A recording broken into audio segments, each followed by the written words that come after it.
Shirdi Sai Satcharitra, The Wonderful Life and Teachings of Shri Sai Baba, Chapter 31.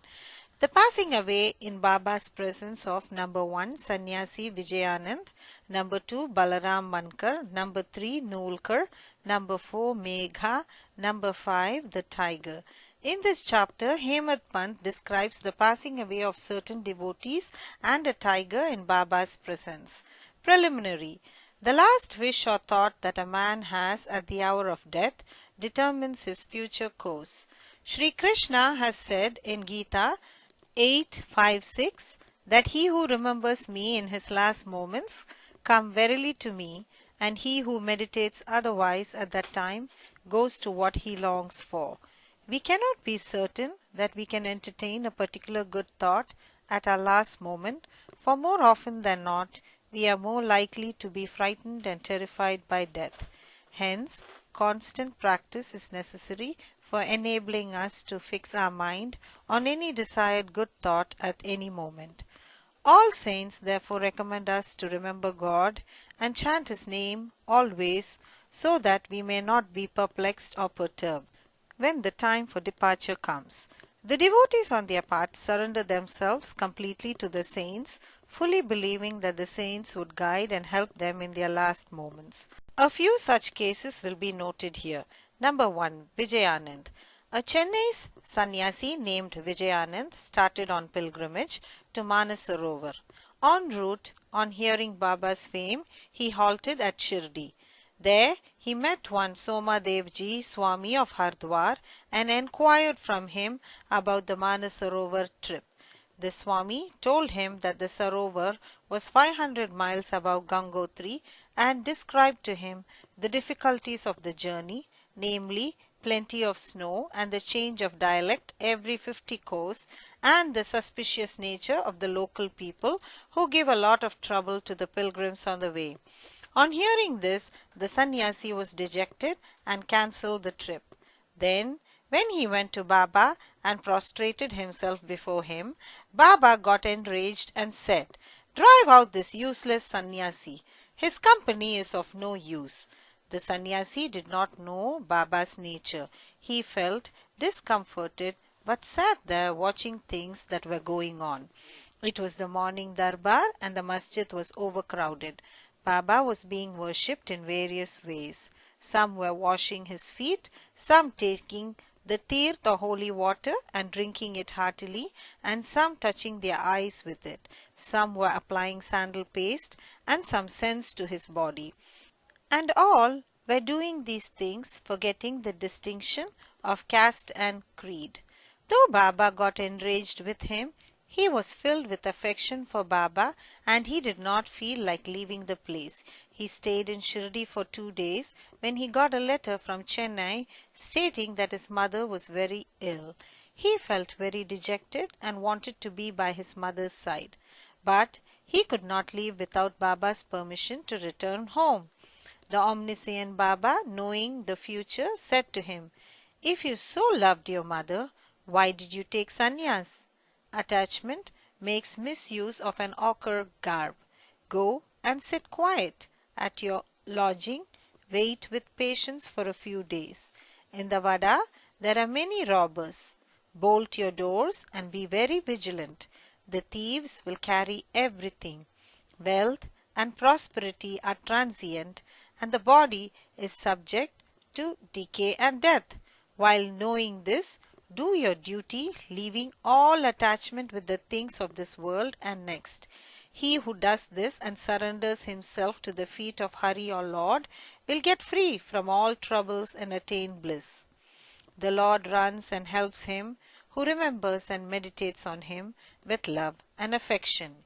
Your store of past merits is considerable, so you have come here. Now attend to what I say and realize the goal of your life.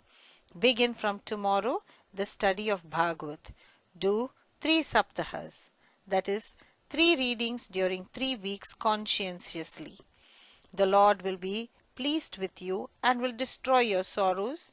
Your illusions will vanish and you will get eternal peace. On seeing that his end was approaching, Baba prescribed this remedy and made him read Rama Vijaya, which pleases the god of death.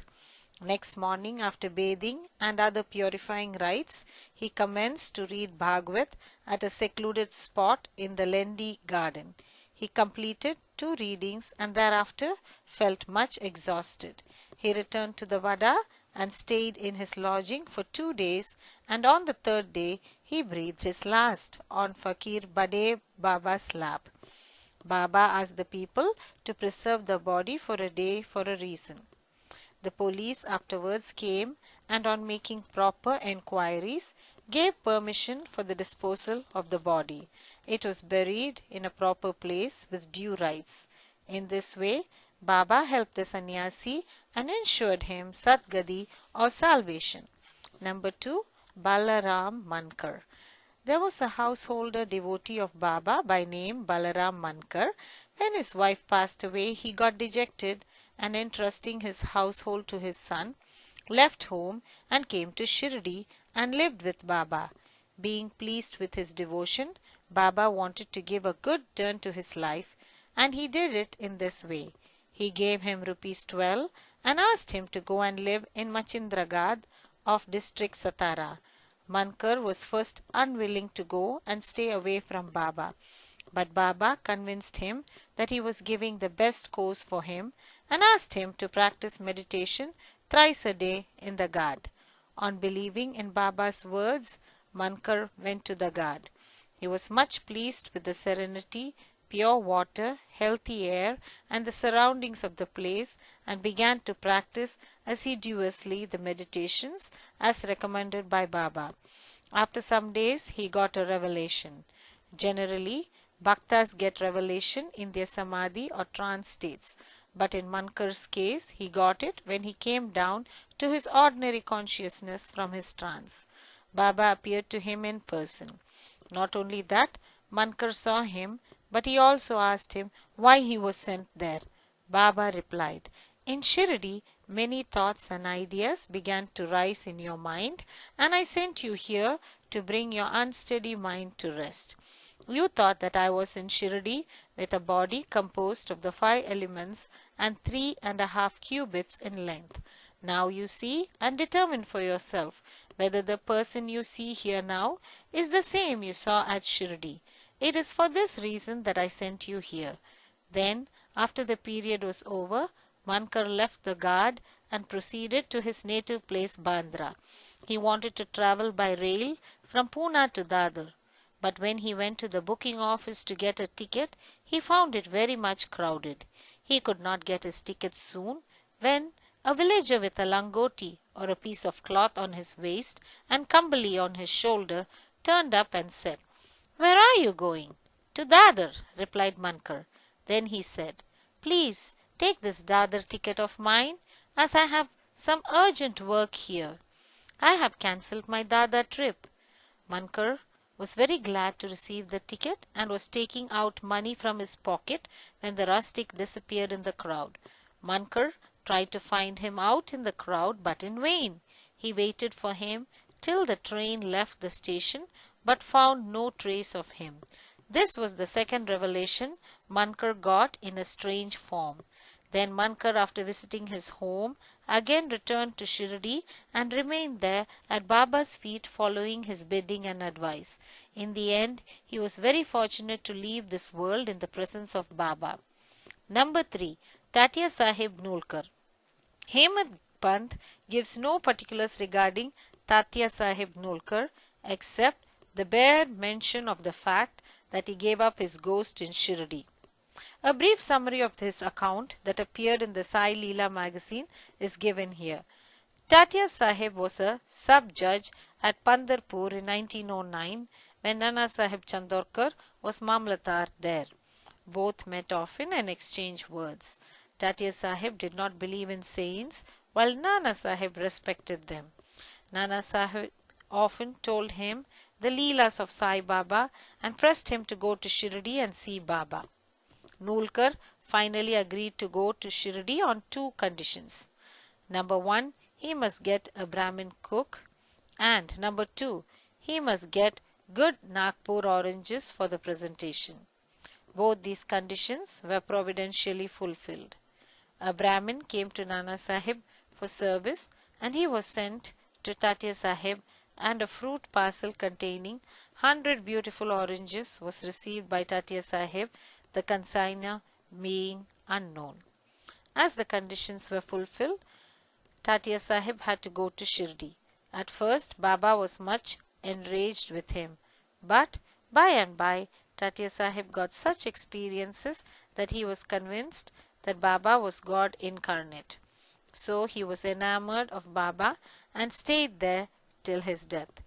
As his end was approaching, sacred literature was read out to him, and at the last hour, Baba's Padatirth was brought and given to him for drinking. Baba, on hearing of his death, said, "O Tatya went ahead of us. He won't be reborn." Number 4. Megha.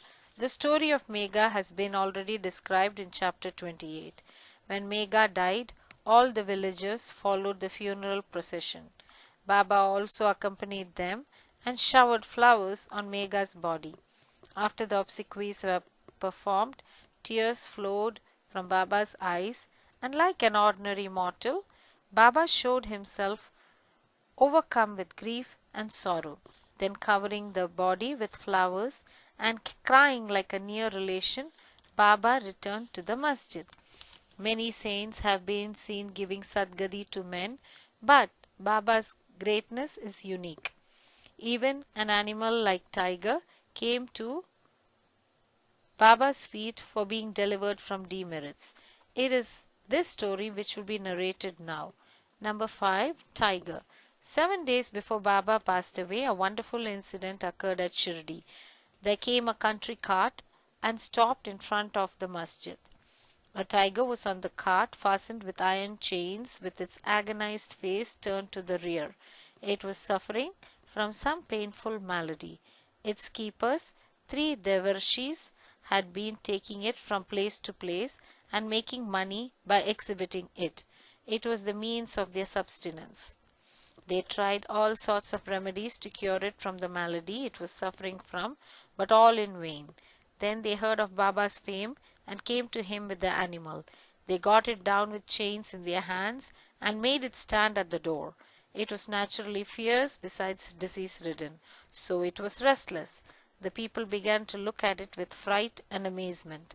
The Darveshis told Baba everything about their animal, and with his consent brought it before him. As it approached the steps, it retreated on account of the awe of Baba and hung its head down. When both saw each other, it got on to the step and looked at Baba with affection. Immediately it moved the tuft of its tail and dashed it thrice against the ground, and then fell down senseless. On seeing it dead, the Darveshis were much dejected and full of sorrow. But on proper thought, they came to terms with it. They considered that as the animal was diseased and nearing its end, it was very meritorious on its part that it met its death at the feet of Baba. It was their debtor, and when the debt was paid off, it was free and met its end at Sai's feet.